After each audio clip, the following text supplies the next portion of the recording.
This channel does not promote any violent, harmful, or illegal activities. All content provided by this channel is meant for an educational purpose only.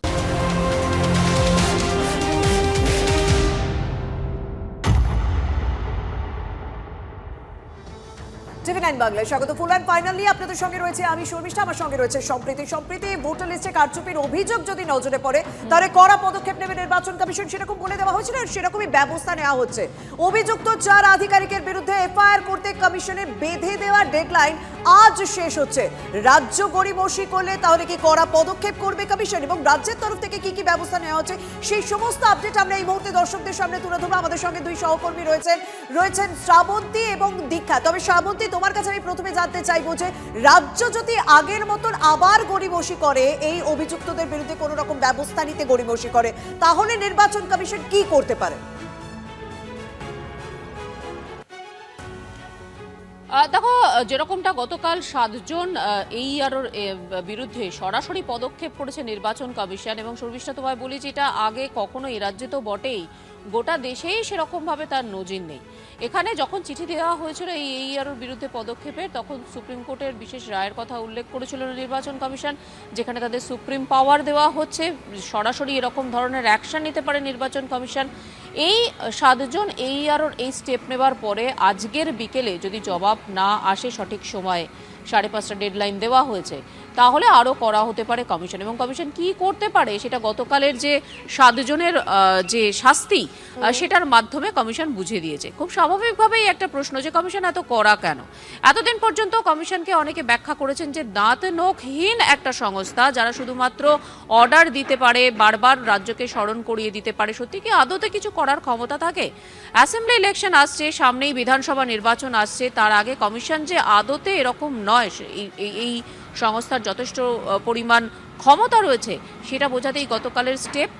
আজকে রাজ্য সরকারের পক্ষ থেকে রাজ্য সরকার এই পদক্ষেপ, যেরকমটা এফআইআর এর বদলে কিছু লঘু যদি শাস্তি করা যায় সেটার কথা বলতে পারে, এফআইআর করার কথা বলতে পারে।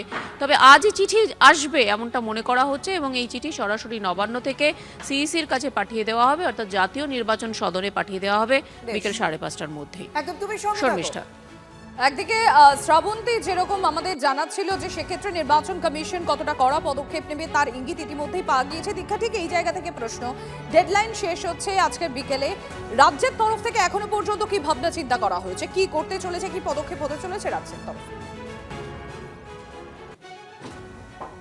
দেখো, মুখ্য সচিব নন্দিনী চক্রবর্তীকে দিল্লিতে ডেকে পাঠানো হয়েছিল এবং সেখানে জ্ঞানেশ ভারতী তার সাথে কথা বলেছিলেন, কিন্তু প্রশাসনের তরফ থেকে অর্থাৎ নবান্নের তরফ থেকে যে আধিকারিকরা বিষয়টা দেখছেন তাদের একটাই বক্তব্য ছিল, ইসিআই এই বিষয়ে কিন্তু কোনো পার্টিকুলার লেটার দেয়নি।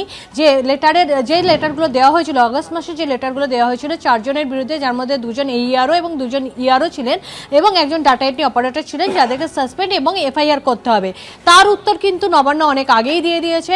এবং তার পরবর্তী ক্ষেত্রে যে চিঠি পাঠিয়ে যা তারা চেয়েছিল তার চিঠির উত্তর কিন্তু নবান্ন দিয়ে দিয়েছে। কিন্তু এই যে ডেডলাইন বেঁধে দেওয়ার, এর কোনো চিঠি কিন্তু নবান্নে পায়নি বলেই কয়েকদিন আগে গতকাল পর্যন্ত যে আধিকারিকরা বিষয়টা দেখছেন তারা কিন্তু এটাই জানিয়েছিলেন যে পার্টিকুলার এই বিষয়ে যে ডেডলাইন দেওয়া হয়েছে এই চিঠি কিন্তু জাতীয় নির্বাচন কমিশনের তরফ থেকে পাওয়া যায়নি।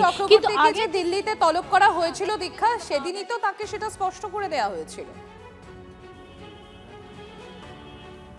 দেখো, সাধারণত যেগুলো বলা হয়েছিল সেক্ষেত্রে কিন্তু আধিকারিকরা বা প্রশাসনিক মহল বলছে প্রত্যেকটা ক্ষেত্রে কিন্তু বিশেষ করে যখন ইসিআই এই ধরনের কথা বলে একটা করে চিঠি দিতে হয়, কারণ সেই চিঠিগুলোই হচ্ছে প্রমাণ যে কি চিঠি তারা পাঠাচ্ছে। সেই চিঠিগুলো যেগুলো এসেছিল যে 4 জনকে এইআরও এবং ডাটা এন্ট্রি অপারেটর সাসপেন্ড এবং তাদের বিরুদ্ধে এফআইআর, তার জবাব নবান্ন দিয়ে দিয়েছে।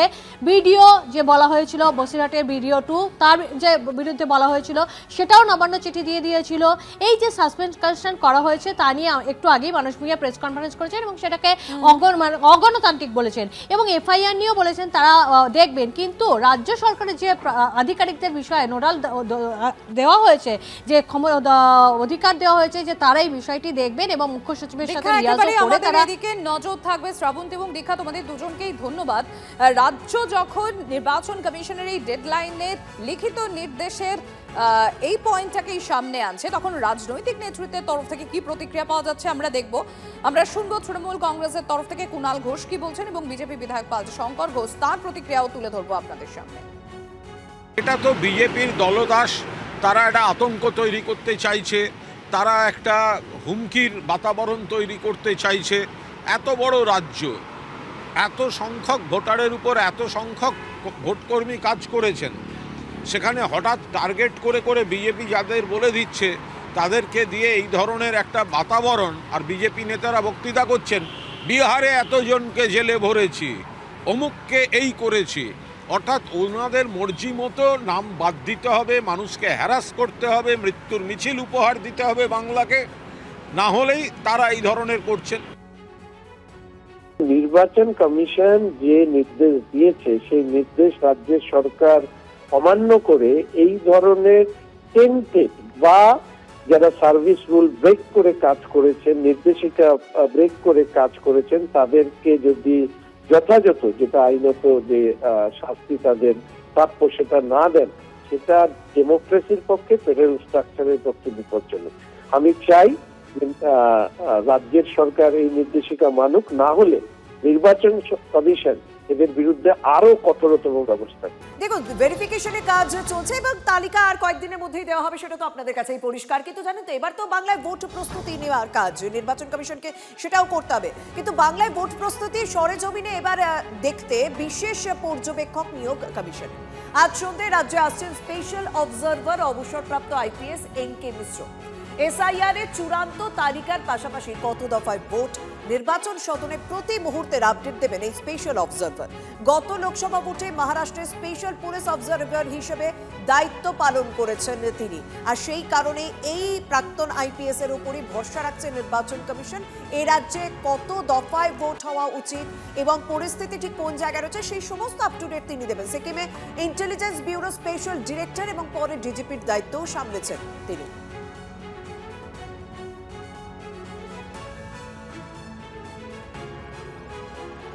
এদিকে খসড়া তালিকায় বাদ গিয়েছে প্রায় 58 লক্ষ। শুনানি শেষে নথি যাচাইয়ের দুদিনে বাদ 2 লক্ষেরও বেশি। খসড়া ভোটার তালিকা প্রকাশের পর 1,52,00,000 নোটিশ জারি করে কমিশন। 14 ফেব্রুয়ারি পর্যন্ত ছিল শুনানির বর্ধিত সময়সীমা। 21 ফেব্রুয়ারি পর্যন্ত চলবে নথি যাচাইয়ের প্রক্রিয়া। 28 ফেব্রুয়ারি চূড়ান্ত ভোটার তালিকা প্রকাশ করবে কমিশন। আর এখনই প্রায় 65 লক্ষ নাম বাদ। কোথায় পৌঁছবে তাহলে এই নাম বাদের সংখ্যা? 1 কোটির উপর নাম বাদ পড়বে বলে হুঁশিয়ারি দিয়েছিলেন শুভেন্দু অধিকারী। শ্রাবন্তী আমার সহকর্মী রয়েছেন আমার সঙ্গে। শ্রাবন্তী, ঠিক এখানেই প্রশ্ন উঠছে, এখনই যদি প্রায় 65 লক্ষ নাম বাদ পড়ে, তাহলে যখন এই চূড়ান্ত ভোটার তালিকা আমরা পাবো, কত নাম বাদ পড়বে? দেখো, কমিশন এই যুক্তি মানতে নারাজ। তাদের বক্তব্য যে নাম বাদ দেওয়া তাদের কাজ নয়, তারা শুধুমাত্র যারা বৈধ ভোটার তাদেরকে ভোটার তালিকায় রেখে যারা বিদেশি নাগরিক তাদেরকে বাদ দেবেন, এই কাজের জন্যই এই এসআইআর। এখন ইতিমধ্যেই 58 লক্ষ নাম বাদ পড়েছে, যারা মৃত ভোটার, শিফটেড ভোটার ইত্যাদি করে। নতুন যে যাচাই পর্ব, তার মধ্যে ইতিমধ্যেই 1,46,000-এরও বেশ কিছু মানুষ, গতকাল সেই সংখ্যাটা 2 লক্ষ ছাড়িয়ে গেছে, এই সংখ্যায় ভোটারকে বাদ দেওয়া হয়েছে। এত দ্রুততার সাথে বাদ দেওয়ার কারণ একটাই, কমিশনের ব্যাখ্যা যে নির্দিষ্টভাবে এই যে যাদেরকে বাদ দেওয়া হচ্ছে, রিজেক্টেড হয়ে গেছেন, তাদের সুযোগ থাকছে অ্যাসেম্বলি ইলেকশনের আগে তারা এই রিপ্লাই পাচ্ছেন যে কেন তাদের নাম বাদ গেছে এবং পুনরায় আবেদন করার সুযোগ থাকছে। অর্থাৎ বিহারে যে ঘটনা ঘটেছিল, এসআইআর এর তালিকা প্রকাশের কিছুদিনের মধ্যেই ভোট হয়েছিল, বাংলাও সেই একই রকম ঘটনা ঘটতে চলেছে। তবে যাতে সেই সংখ্যাটা এরকম মাত্রায় না থাকে যে সুযোগই পেলেন না ভোটটা দেওয়ার, সেরকম যাতে না হয় তার জন্যই এই সংখ্যা থাকবে। তবে গোটা সংখ্যা যদি মেলানো হয় তাহলে এখনো পর্যন্ত 65 লাখ এই মুহূর্তে যাচাই চলছে। আরও 7 দিন যাচাই পর্ব চলবে। সেই যাচাই পর্বে আরও কয়েক লাখ বাদ যেতে পারে। এর মধ্যে আনম্যাপড ভোটার, কত সংখ্যক ভোটার তারা ডকুমেন্টস জমা দিতে পারেননি বা খুশি হয়নি কমিশন, এরকমও থাকছে। একই সঙ্গে গতকাল কমিশন যে বিজ্ঞপ্তি জারি করেছিল বাংলার বাড়ি, প্রধানমন্ত্রী আবাস যোজনা ইত্যাদি সব মিলিয়ে যারা শুধুমাত্র একটি ডকুমেন্ট দিয়েছেন তাদেরও আর কোনো সুযোগ দেবে না কমিশন, এমনটাই সূত্র মারফত খবর। শ্রাবন্তী, নজর থাকবে আমাদেরও। আপাতত তোমাকে ধন্যবাদ। আপনাদের শোনায় কিছুদিন আগে এই এসআইআর প্রক্রিয়া চলার সময় বিরোধী দলনেতা শুভেন্দু অধিকারী ঠিক কি বলেছিলেন যে প্রায় 101 কোটি নাম বাদ পড়বে, আর পাল্টা আজকে আবার তৃণমূল কংগ্রেসের তরফ থেকে কুণাল ঘোষ তিনি কি বলছেন সেটাও শোনাবো। বাংলাদেশের মুসলমান মেয়েদেরকে এনে বিয়ে করেছে ফেসবুকে পটিয়ে, কেউ ভিসা করে এসছে আর ফিরে যায়নি, আর অনেকেই ভিসা না করে মমতার দয় বেড়া নেই খোলা 540 কিলোমিটার ঢোকাচ্ছে, শেষ করে দিচ্ছে। বিহারে যদি 50 লাখ বাদ যায়, এখানে 1,25,00,000 বাংলাদেশি মুসলমান আর রোহিঙ্গা বাদ যাবে। আর সব হিন্দুদেরকে আমি অ্যাসিওর করছি, ভারতীয় হিন্দু মুসলমানকে অ্যাসিওর করছি, আর ধর্মীয় কারণে বাংলাদেশ থেকে আসা হিন্দুদের অ্যাসিওর করছি, একটা কারোরও কোনো অসুবিধা হলে উপরে মোদিজি যদি গ্যারেন্টার থাকেন, এই রাজ্যের এলওপিও একটা ছোটখাটো গ্যারেন্টার। বিজেপি যেটা কমিশন ওদের দলদাস এজেন্ট দালালগুলোকে টার্গেট করে দিয়েছিল 1 কোটি বাদ দিতে হবে, 2 কোটি বাদ দিতে হবে, সে তো সম্ভব হচ্ছে না। কারণ তৃণমূল কংগ্রেস কর্মীরা বাড়ি বাড়ি পার্সন টু পার্সন পাশে দাঁড়িয়েছে। এবার যারা মৃত বা যারা স্থানান্তরিত সে তো বাদ যাবে, স্বাভাবিক। কিন্তু এই যে একদম টার্গেট করে বৈধ ভোটারদের বাদ দেওয়ার খেলা খেলছে, এটা একটা গভীর চক্রান্ত। বলছে অনেকে আসতে পারেনি, যেখানে কাজ করেন সেখান থেকে ছুটি পাওয়ার সমস্যা আছে, ফলে এগুলো তো দেখতে হবে যে আমি একটা ফতোয়া দিলাম আসতে হবে, এগুলো তো সব বাদ দেওয়ার কলকাঠি। চূড়ান্ত ভোটার তালিকা প্রকাশের পর আমাদের শীর্ষ নেতৃত্ব, আমাদের দলের কর্মীরা বাড়ি টু বাড়ি আমরা খতিয়ে দেখব, পরবর্তী সিদ্ধান্ত আমাদের দলীয় নেতৃত্ব যথাযথভাবে নেবেন।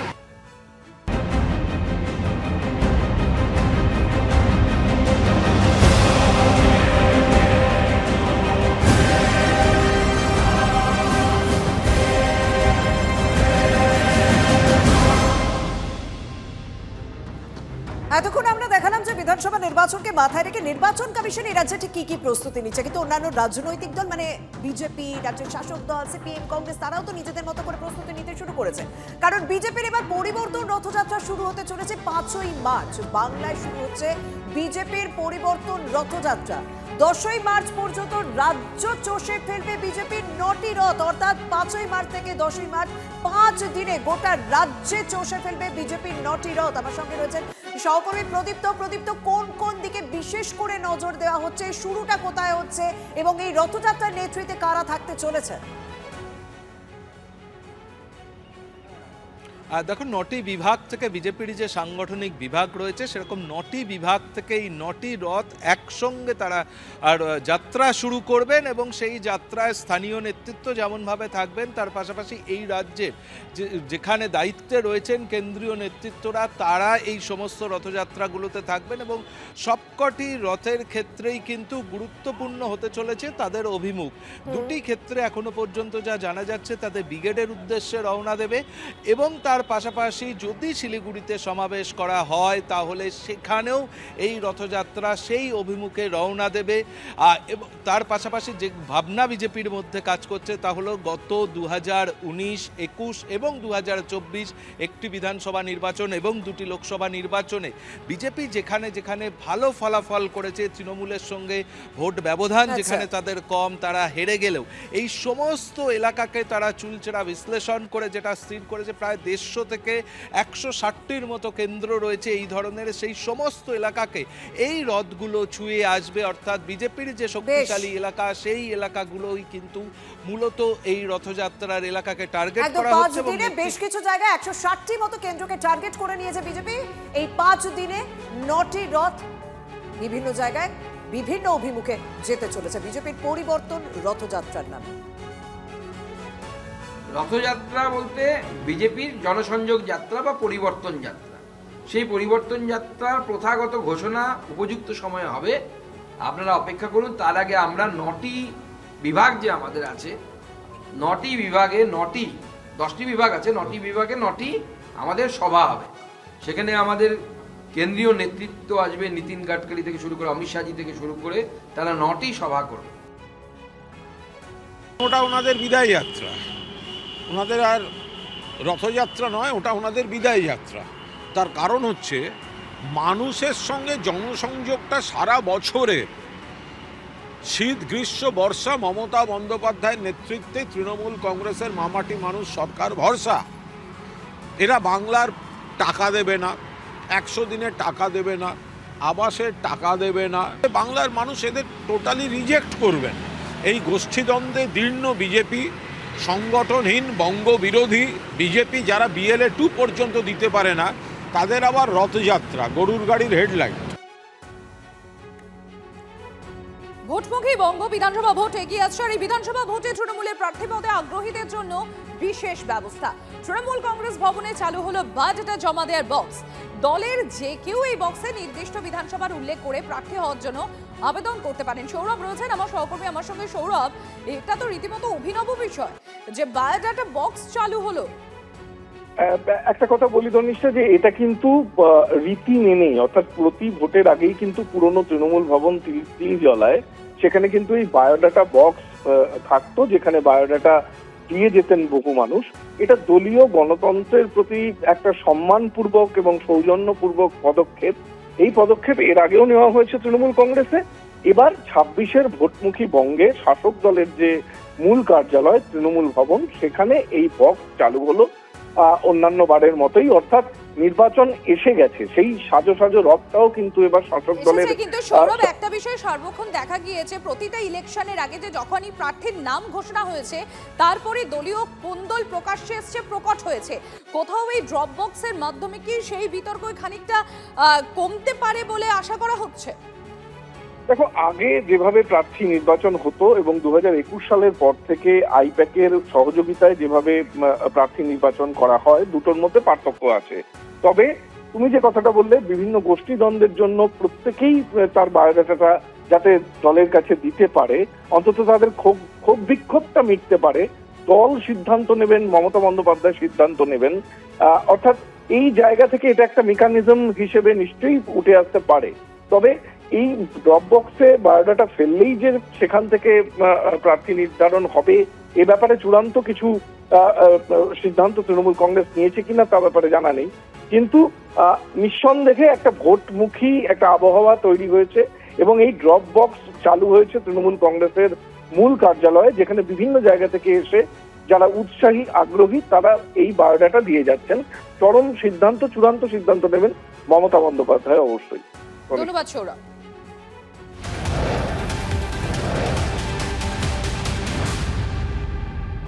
ভোট বাংলায় আবারও অমিত শাহ আসছেন। এবার কর্মসূচি মায়াপুরে রয়েছে। আগামীকাল মায়াপুর ইসকনের বিশেষ উৎসবে যোগ দেবেন তিনি। রাধা মাধব এবং পঞ্চতত্ত্বের বিগ্রহ দর্শন করবেন, আরতিও করার কথা রয়েছে তার। মায়াপুর ইসকনের পদ্ম ভবনে সাধু সন্তদের সঙ্গে একটি বিশেষ বৈঠকের সম্ভাবনা রয়েছে অমিত শাহ। এই অনুষ্ঠানে দেশ ও বিদেশের অগণিত ভক্ত এবং আমন্ত্রিত অতিথিরা উপস্থিত থাকবেন। মায়াপুরের অস্থায়ী হেলিপ্যাড থেকে সড়কপথে অমিত শাহ ইসকনে পৌঁছবেন। কেন্দ্রীয় স্বরাষ্ট্রমন্ত্রীর নিরাপত্তা বিষয়ে ইসকন মন্দির কর্তৃপক্ষের সঙ্গে আলোচনা নদিয়া জেলা প্রশাসনও করেছে। অনুষ্ঠান শেষে কলকাতা ফিরবেন শাহ। শাহ সফর ঘিরে উজ্জীবিত জেলার বিজেপি কর্মী সমর্থকরা।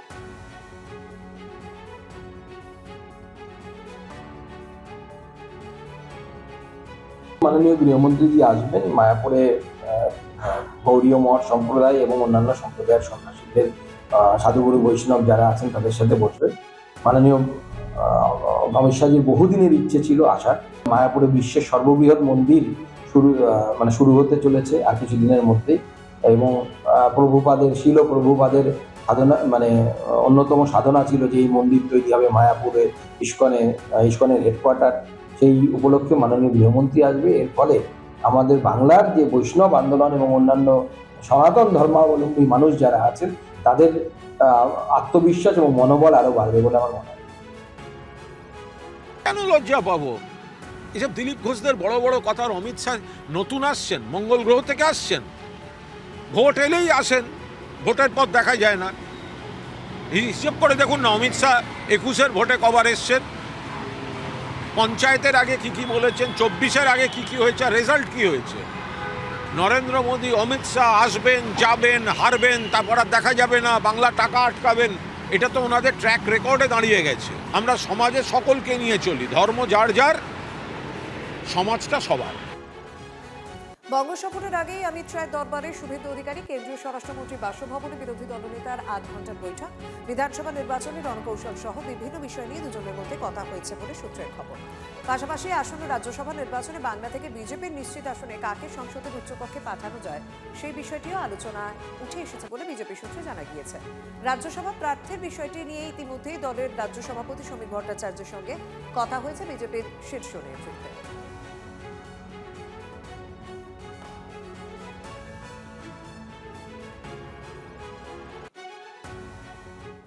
ভোটের মুখে শাসকের ধমকানি চমকানি অব্যাহত।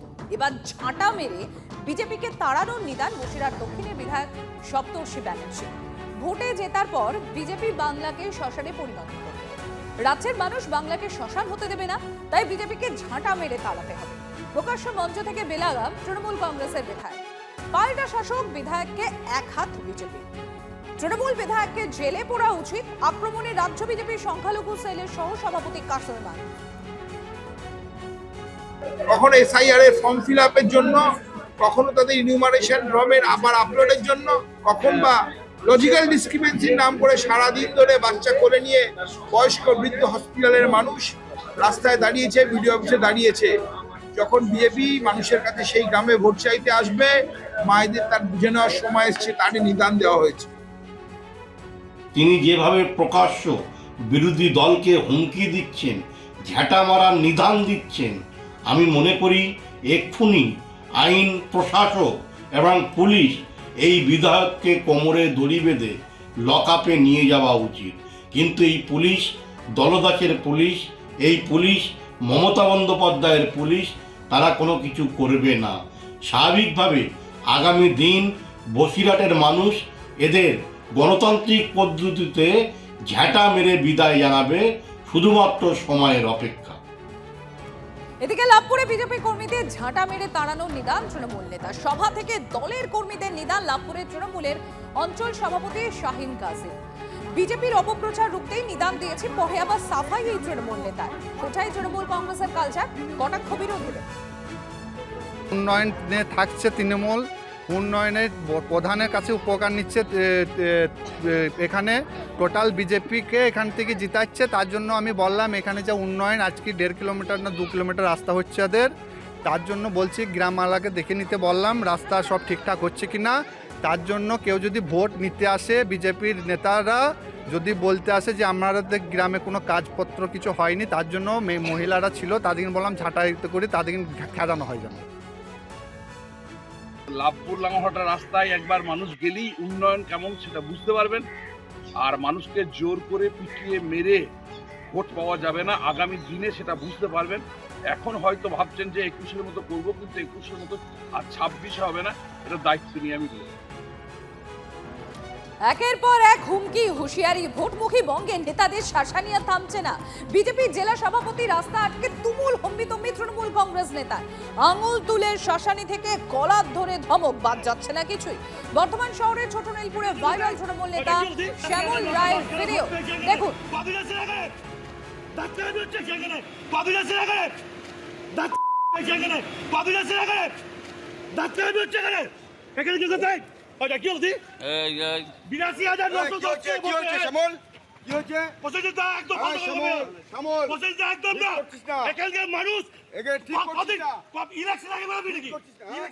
আর এই নেতার যখন হুমকি ভাইরাল হচ্ছে, সেই ভিডিও ভাইরাল হতেই অস্বস্তিতে শাসক দল।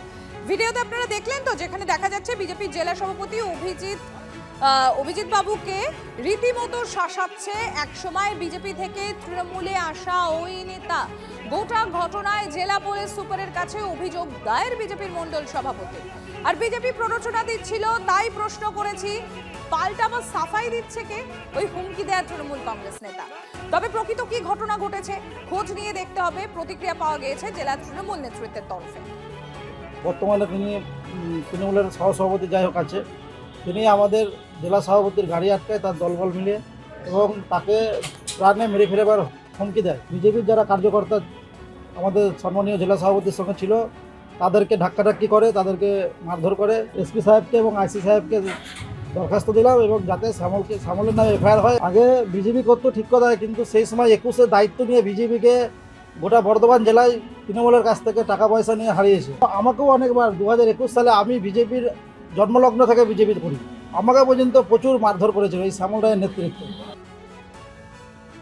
গণতান্ত্রিক রাষ্ট্রে গণতান্ত্রিক কাঠামো যে কোনো রাজনৈতিক দল তার প্রচার করতে পারে। স্বাভাবিকভাবে নির্বাচনের ঠিক প্রাককালে, ঘোষণা হওয়ার ঠিক প্রাককালে ওখানে গিয়ে হিন্দু হিন্দু ভাই ভাই বলে ওখানকার যা পরিবেশ, ওখানে আমরা সবাই একত্রিত থাকি, প্রচার করে মানুষের মধ্যে বিভ্রান্ত সৃষ্টি করছি। আমরা 2021 সালে বিজেপিকে ভোট দিয়েছি, কিন্তু আপনারা কোথায় ছিলেন? আপনাদেরকে তো এতদিন পাইনি। শুধু নির্বাচনের প্রাককালে এসে হিন্দু হিন্দু ভাই ভাই বলে এলাকা উত্তপ্ত করবে, তার বিরুদ্ধে একটা জনরোষ, আর কিছুই নাই। প্রকৃত ঘটনা কি হয়েছে খোঁজ নিয়ে দেখতে হবে। পুলিশে যখন অভিযোগ হয়েছে, পুলিশও নিশ্চয়ই তদন্ত করবে, আইনের পথে চলবে। তবে মুশকিলটা হচ্ছে ভোটের আগে বিজেপি অকারণ প্রভোকেশন তৈরি করে গোলমাল লাগাতে চাইছে, যাতে ঘোলা জলে মাছ ধরতে পারে। ভোটের মুখে বিজেপিতে যোগদান প্রাক্তন এনএসজি কর্তা দীপাঞ্জন চক্রবর্তীর সেই ছবি আমরা দেখতে পাচ্ছি সম্প্রতি। বিজেপির পতাকা তুলে নিচ্ছেন বিজেপির রাজ্য সভাপতি শ্রমিক ভট্টাচার্যের হাত থেকে, এবং দীপাঞ্জন চক্রবর্তী সহ আরো বেশ কয়েকজন এই মুহূর্তে বিজেপিতে যোগদান করছেন।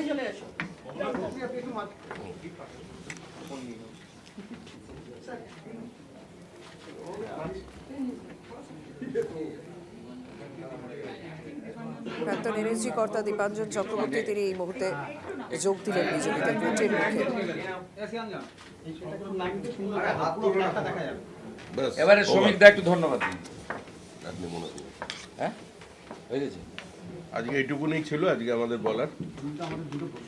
হ্যাঁ এটা প্রেস কনফারেন্স এই সংক্রান্ত কোনো প্রশ্ন থাকলে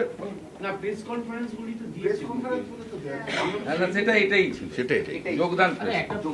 সেটা হচ্ছে যে সেন্ট্রাল ফোর্স আগেই ডিপ্লয়েড করা হচ্ছে ভোটের আগে, মানে নির্বাচনের আগেই বাংলায় সেন্ট্রাল ফোর্স আসছে এবং ডিপ্লয়মেন্ট হবে। একটাই কারণে কমিশন চাইছে যে শান্তিপূর্ণ ভোট এবং সেন্ট্রাল ফোর্স ডিপ্লয়েড হোক বা না হোক, এসআইআর হোক বা না হোক, এসআইআর বন্ধ করে দিক, ইডি সিবিআই এর অফিসের তালা লাগিয়ে দিক, ইনকাম ট্যাক্স জিএসটি কে নোটিশ পাঠাতে বারণ করে দিক, পশ্চিমবঙ্গ পুলিশ দিয়ে মমতা ব্যানার্জি নির্বাচন করিয়ে দিক, তারপরেও এবার তৃণমূল হারবে।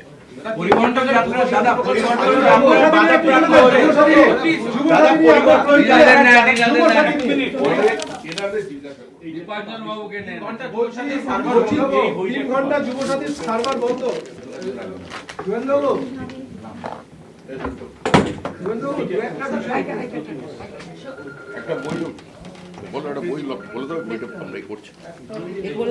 প্রাক্তন এনএসজি কর্তা দীপাঞ্জন চক্রবর্তী তিনি বিজেপির পতাকা তুলে নিলেন। অবসরপ্রাপ্ত সিআরপিএফ কর্তা বিপ্লব বিশ্বাস তিনি যোগদান করলেন।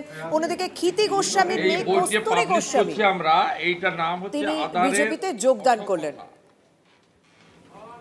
আমাদের বাম নেতা ক্ষিতি গোস্বামীর মেয়ে কস্তুরী গোস্বামী তিনি বিজেপিতে যোগদান করলেন, সেরকমই খবর, সেই ছবিও আমরা দেখাচ্ছি। কি থাকছে সুবেদা পড়ে নেবেন। পরিবর্তন যাত্রায় বিজেপি বাধাপ্রাপ্ত হয়েছে। ডক্টর অক্ষয় মিঞ্জলেখা তিনিও যোগদান করলেন বিজেপিতে। দীপাঞ্জন চক্রবর্তী প্রাক্তন এনএসজি কর্তা, অবসরপ্রাপ্ত সিআরপিএফ কর্তা বিপ্লব বিশ্বাস, ক্ষিতি গোস্বামীর মেয়ে বাম নেতা ক্ষিতি গোস্বামীর মেয়ে কস্তুরী গোস্বামী তিনি যোগদান করলেন বিজেপিতে। নরেন্দ্র মোদী মানেই যুবসাথী।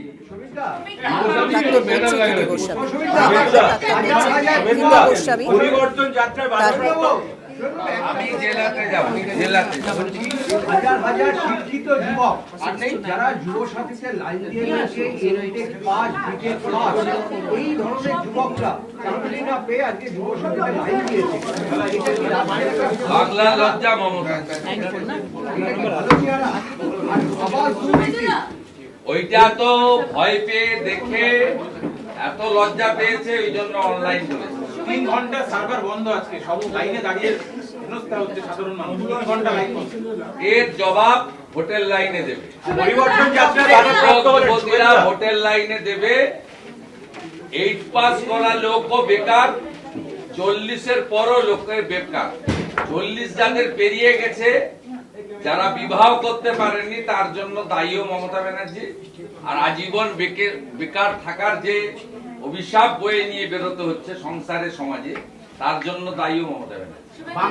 আপনি বারবার অভিযোগ করেছেন, আপনি বাধাপ্রাপ্ত হয়েছেন, ভোটে যেতে হয়েছে, পরিবর্তন যাত্রা হতে সেক্ষেত্রে বাধাপ্রাপ্ত হলে বিজেপি কি স্ট্যান্ড হবে?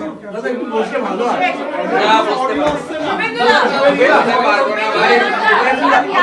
আমার জেলাতে দুটো প্রোগ্রাম,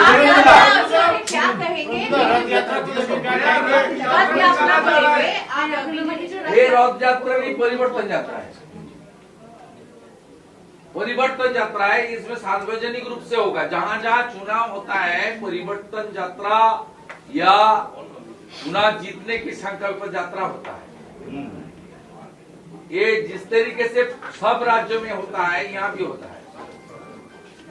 और प्रभु जगन्नाथ देव का रथ यात्रा भी होता है, हिंदू समाज के लिए पूरा विश्व है। অশান্তি পাকাতে পারে বাংলা নির্বাচনের জামাত, বর্ডার লাইন যারা কি অশান্তি পাকাতে পারে, তোমার না লাগুক আমার লাগবে ভাই। আরে ভাই, শেখ হাসিনা ওয়াজিদ যখন প্রধানমন্ত্রী ছিলেন, সিদ্দিকুল্লাহ চৌধুরীর পাসপোর্ট ক্যান্সেল করেছিলেন। হাসান ইমরান যিনি রাজ্যসভায় গেছিলেন, তার যে সিমি যোগ, সেটা বাংলাদেশ রিলেটেড। এই তথাকথিত বাবরি মসজিদের শিলান্যাসের আগে, নতুন দল গঠনের আগে 7 দিন বাংলাদেশে কাটিয়েছেন হুমায়ুন কবির। হুমায়ুন কবির বাবরি মসজিদের যে অর্থ সংগ্রহ করেছেন থ্রু আমাদের স্টেট ব্যাংক অফ ইন্ডিয়ার ব্যাংকের রেতে, তার 50% বেশি অর্থ বাংলাদেশ থেকে এসেছে। হুমায়ুন কবির তার বাবরি মসজিদ তৈরি করার আগে এবং তার যে দল গঠন করার আগে 7 দিন বাংলাদেশে থেকে এসেছেন। হুমায়ুন কবিরই বলতে পারবে। এবং হুমায়ুন কবির বাংলাদেশের জামাত, মমতা ব্যানার্জি সেতু। অতএব আপনারা যারা রাষ্ট্রবাদী আছেন, হিন্দুরা তো বটেই, রাষ্ট্রবাদী মুসলিমরাও এগিয়ে আসুন। এটা দেশের সুরক্ষার প্রশ্ন, বাংলার সুরক্ষা।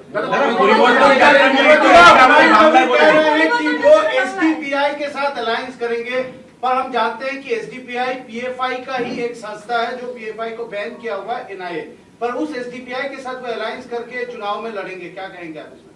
क्या करने का बात ही नहीं, मैं बता दिया थोड़ी देर पहले। उन्होंने बाबर के नाम पर जो मस्जिद बना रहा है, उसका फाउंडेशन स्टोन लेने का पहले और नया पार्टी बनाने का पहले उन्होंने 7 दिन का प्रवास किया बांग्लादेश।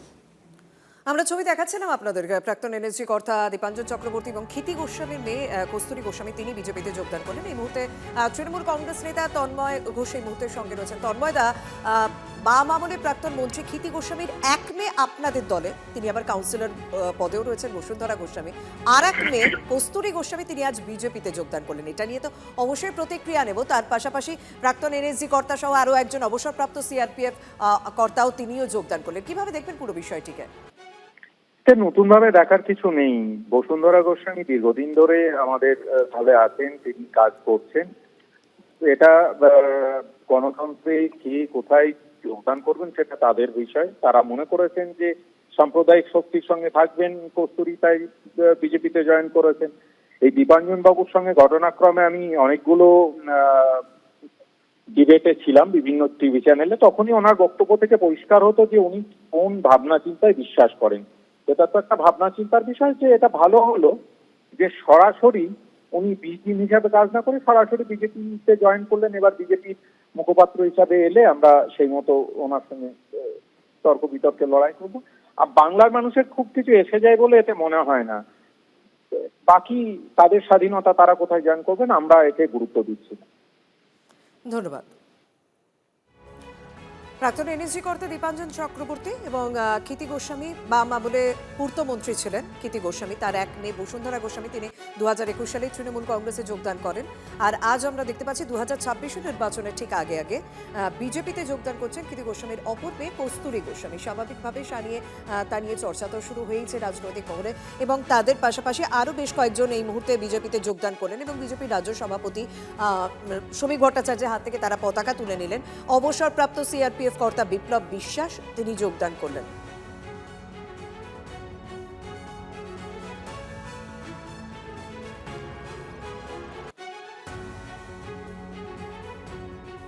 দেখুন, ভোটের আগে নির্বাচন যত এগোবে ততই আমরা এরকম বিভিন্ন রাজনৈতিক দলে যোগদানের ছবি আপনাদের সামনে তুলে ধরবো। বিজেপি রাজ্য সভাপতি শ্রমিক ভট্টাচার্য তিনি একটা প্রতিক্রিয়া দিয়েছেন, বলেছেন এবার বিজেপি জিতবে। তিনি রীতিমতো চ্যালেঞ্জ ছুড়ে দিয়েছেন, কেন্দ্রীয় বাহিনী থাকুক বা না থাকুক বিজেপি জিতবে। কি বলেছেন তিনি, একবার শুনবো। সেন্ট্রাল ফোর্স ডিপ্লয়েড হোক বা না হোক, এসআইআর হোক বা না হোক, এসআইআর বন্ধ করে দিই, ইডি সিবিআই এর অফিসের তালা লাগিয়ে দিক, ইনকাম ট্যাক্স জিএসটি কে নোটিশ পাঠাতে বারণ করে দিক, পশ্চিমবঙ্গ পুলিশ দিয়ে মমতা ব্যানার্জি নির্বাচন করিয়ে দিক, তারপরেও এবার তৃণমূল হারবে। রাজ্যের শাসক দল যখন বারবার বলে যে ভোটের আগে কেন্দ্রীয় বাহিনীকে রাজনৈতিক অস্ত্র হিসেবে ব্যবহার করে বিজেপি, সেই বিষয়টাকেও কিন্তু শ্রমিক ভট্টাচার্য উল্লেখ করলেন। তিনি বললেন যে ইডি সিবিআই অর্থাৎ তারা যদি তদন্ত বন্ধও করে দেন, মানে তাদের অফিসে যদি তালাও দিয়ে দেওয়া হয়, তবুও এ রাজ্যে এবারে বিজেপি জিতবে। এবং আরও একটা কারণ দেখানো হয়, এসআইআর করে কোথাও ভোটের বৈতরণী পার করতে চাইছে বিজেপি। এই অভিযোগটাও বারবার রাজ্য শাসক দলের পক্ষ থেকে ওঠে, সেটাও কিন্তু শ্রমিক ভট্টাচার্য উল্লেখ করে দিয়েছেন। এসআইআর বন্ধ করে দিলেও বিজেপি জিতবে। আমার সঙ্গে রয়েছেন তৃণমূল কংগ্রেস মুখপাত্র তন্ময় ঘোষ। তন্ময় দা, শ্রমিক ভট্টাচার্য বলছেন যে বিজেপি এবারে এ রাজ্যে জিতছে, সেটা রাজ্যের পুলিশ দিয়ে ভোট হোক, সেটা এসআইআর বন্ধ করে দেওয়া হোক, সেটা কেন্দ্রীয় বাহিনীর অফিসে তালা দিয়ে দেওয়া হোক, সবকিছু যা খুশি করে নেওয়া হোক, বিজেপি এ রাজ্যে জিতছে। কি বলবেন? শুনেও ভালো লাগলো যে ওনারা কেন্দ্রীয় বাহিনী, নির্বাচন কমিশন, কেন্দ্রীয় তদন্তকারী সংস্থা সমস্ত কিছুকে নিয়েও জিততে না পেরে এখন বুঝতে পেরেছেন যে 2026-এও সিটে ছিড়বে না, তাই এগুলো বলছেন। দেখুন, ওনারা তো সব চেষ্টা করেছেন। এসআইআর নিয়ে ওনাদের বক্তব্য প্রথম থেকে আমরা দেখেছি মানুষের বিরুদ্ধে, বাংলা এবং বাঙালিদের বিরুদ্ধে। সুতরাং এখন এসব বলে যারা নিচুস্তলার কর্মী তাদেরকে চাঙ্গা করার চেষ্টা করছেন, কারণ জলের মতো পরিষ্কার হয়ে যাচ্ছে যত দিন যাচ্ছে। মানুষের আশীর্বাদ নিয়ে চতুর্থবারের জন্য মুখ্যমন্ত্রী হতে চলেছেন মমতা বন্দ্যোপাধ্যায়। শ্রমিকবাবুদের শুভেচ্ছা থাকবে। ধন্যবাদ।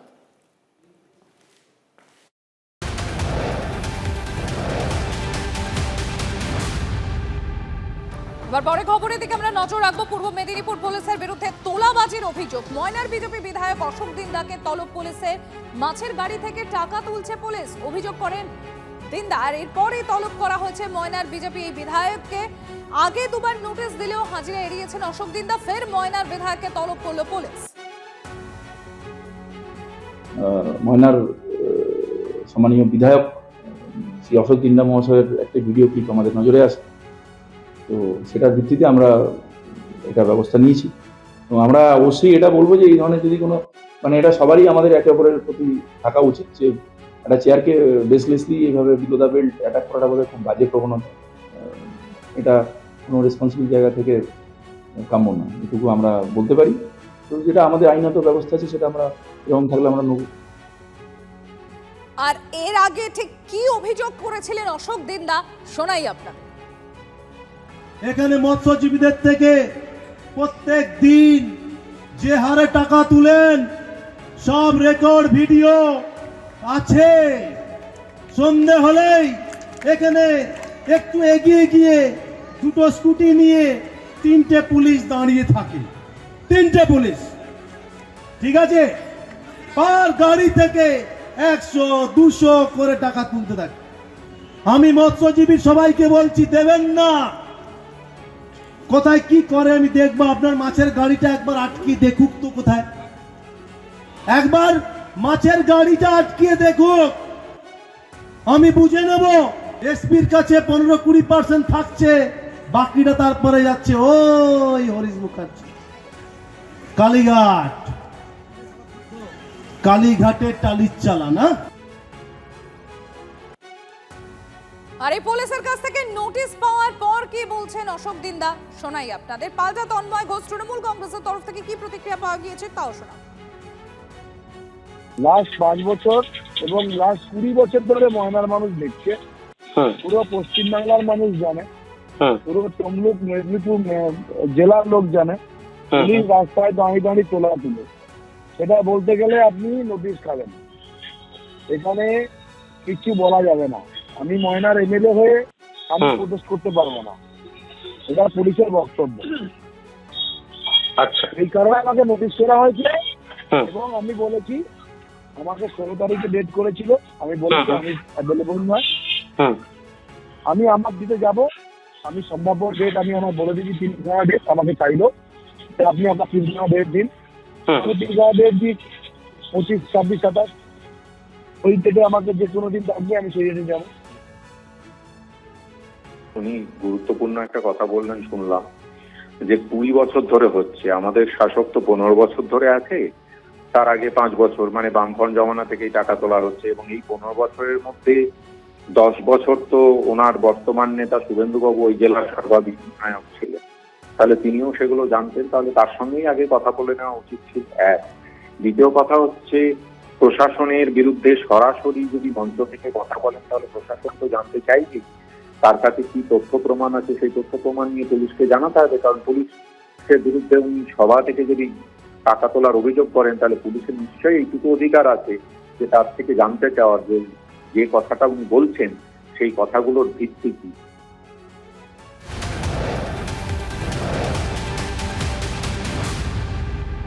জগদ্দলের দিকে এবার নজর রাখবো। জগদ্দলে বিজেপির ব্যানার ছেঁড়াকে ঘিরে উত্তেজনা, অভিযোগের তীর তৃণমূল আশ্রিত দুষ্কৃতীদের দিকে। অভিযোগ উড়িয়ে পাল্টা বিজেপির কোন্দলকে নিশানা শাসক দলে। নৈহাটির রাজেন্দ্রপুর থেকে পানপুর পর্যন্ত রাস্তার দুধারে ব্যানার টাঙিয়েছিল বিজেপি, রাতে কে বা কারো ব্যানার ছিঁড়ে দেয়। বিজেপির অভিযোগ তৃণমূল কংগ্রেসের নির্দেশেই ব্যানার ছেঁড়া হয়েছে। অভিযোগ উড়িয়ে তৃণমূলের দাবি ব্যানার হয় এমনি খুলে গিয়েছে বা বিজেপি কর্মীরাই ষড়যন্ত্র করে খুলেছে। যে আমরা ব্যানার লাগিয়েছিলাম প্রধানমন্ত্রী মোদীজি ছবি দিয়ে, যে আমাদের এই বাংলাতে বিজেপিকে কি করা দরকার সাধারণ মানুষ নিজে মতামত জানাক, তার জন্য টোল ফ্রি নম্বর 9727294294-এ সাধারণ মানুষ ফোন করে নিজে মতামত জানাবে, এটার জন্য ব্যানার লাগানো ছিল। সেই ব্যানার পুরো ছিঁড়ে ফেলে দিয়েছে, পাশে খালে ফেলে দিয়েছে, কোনো কোনো জায়গায় ঘুরে একদম পুরো মনে হচ্ছে একবারে ব্যানারে ফ্ল্যাক্সে কিছুই নেই। অদ্ভুত অবস্থা, বোঝা যাচ্ছে না। ওনার দলেরই কারা হয়তো নতুন কোনো ব্যানার লাগাবার জন্য হয়তো করেছে, কিংবা ওনার দলের ওনাকে হয়তো পছন্দ হয়নি, যার নাম দেয়া ছিল হয়তো ফ্লেক্সে, ওনার দলের লোকেরাই ওনারা হয়তো এটা করতে পারে যে আগামী দিন প্রার্থী হিসাবে তাদের দলের লোকেরা অন্য কাউকে চাইছে। সীমান্তবর্তী জেলাগুলোতে নিঃশব্দে জাল ছড়াচ্ছে মেয়ে। সন্ধে নামতেই গ্রামে গ্রামে প্রচারে আসাদুদ্দিন ওয়াইসির দল। ভাঙন ধরাচ্ছে তৃণমূল কংগ্রেসে। মালদার রতুয়ায় ভোটের মুখে ভাঙন শাসক দল। তৃণমূল ছেড়ে মিমে যোগ দিল পরিযায়ী শ্রমিকদের 500 পরিবার। রাজ্যে কর্মসংস্থান নেই, ভাতায় সংসার চলে না। তৃণমূল কংগ্রেস ছেড়ে প্রতিক্রিয়া পরিযায়ী শ্রমিক। রাজ্যের কাজ নাই, বাইরে যাবো, কত কাজ করবো, বউ বাচ্চা ছেড়ে যেতে হচ্ছে আমাদেরকে বাইরে রাজ্যে কাজ করতে, মারপিট হচ্ছে, অনেক জায়গায় তো মারপিট চলছে, না চলার নাই, সব জায়গায় তো চলছে। সেই জন্য আমাদের রাজ্যে তো কোনো কাজ নাই, সেই জন্য আমরা টিএমসি ছেড়ে আমরা মিল বাড়িতে যোগ করলাম। বললো কি টিএমসিতে তো এতদিন করলাম, কোনো কাজ করছে না, বেশিরভাগ দুর্নীতি আছে, যেদিকে দেখছি বেশিরভাগ চোরই আছে। প্রধান মেম্বার থেকে একটা মেম্বারের পিছনে 10টা করে চামচা থাকে। ওরা যে বলছে কি মানুষের ভালাই করব, একটাও কোনো গরিব মানুষের ভালাই করেনি, সবটা টিএমসির চামচাদেরই ভালাই হয়েছে।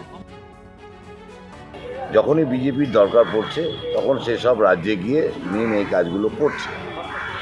আর দিনের আলোয় তাদের কাজটা তাদের তো কোনো দিনের আলোয় কাজ করার ক্যাপাসিটিটা নেই, তো রাতের অন্ধকারগুলোকে বেছে নিচ্ছে, পরিযায়ী শ্রমিকদের পরিবারকে প্রলোভিত করে এটা একটা শোয়িং হচ্ছে, এবং এই শোয়িং করার ফলে এদের বিজেপির কাছে ডিমান্ড বাড়ছে, বিজেপির কাছে এরা আর্থিকভাবে লাভবান হচ্ছে।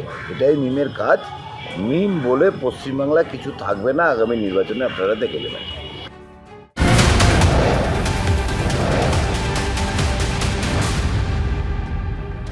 বর্ধমানে ভাতার বিডিও অফিসে চরম বিশৃঙ্খল পরিস্থিতি। একই সঙ্গে যুবসাথী এবং ক্ষেত মজুরদের ফর্ম জমা নিয়ে রীতিমতো হুড়োহুড়ি পড়ে গিয়েছে। ছবিটা দেখুন, দীর্ঘক্ষণ লাইনে দাঁড়িয়েও অনেকেই ফর্ম জমা দিতে ব্যর্থ। প্রশ্নের মুখে ভাতার বিডিও অফিসের ব্যবস্থাপনা দেখুন, দরজা দিয়ে দেওয়া হয়েছে এবং সেখানে রীতিমতো হুড়োহুড়ি পড়ে গিয়েছে। যে কোনো রকমের বড়সড় দুর্ঘটনা ঘটে যেতে পারে। আমাদের সঙ্গে রয়েছেন সহকর্মী মনোতোষ। মনোতোষ, সঠিক যদি ব্যবস্থাই না থাকে, পরিকাঠামো যদি নাই থাকে, তাহলে দুটি প্রকল্পের কাজ একসঙ্গে করতে কে বলেছিল? আর এইভাবে কোলাপসেবল গেট বন্ধ করে দেওয়া হয়েছে, বাইরে এত মানুষের ভিড়। মনোতোষ,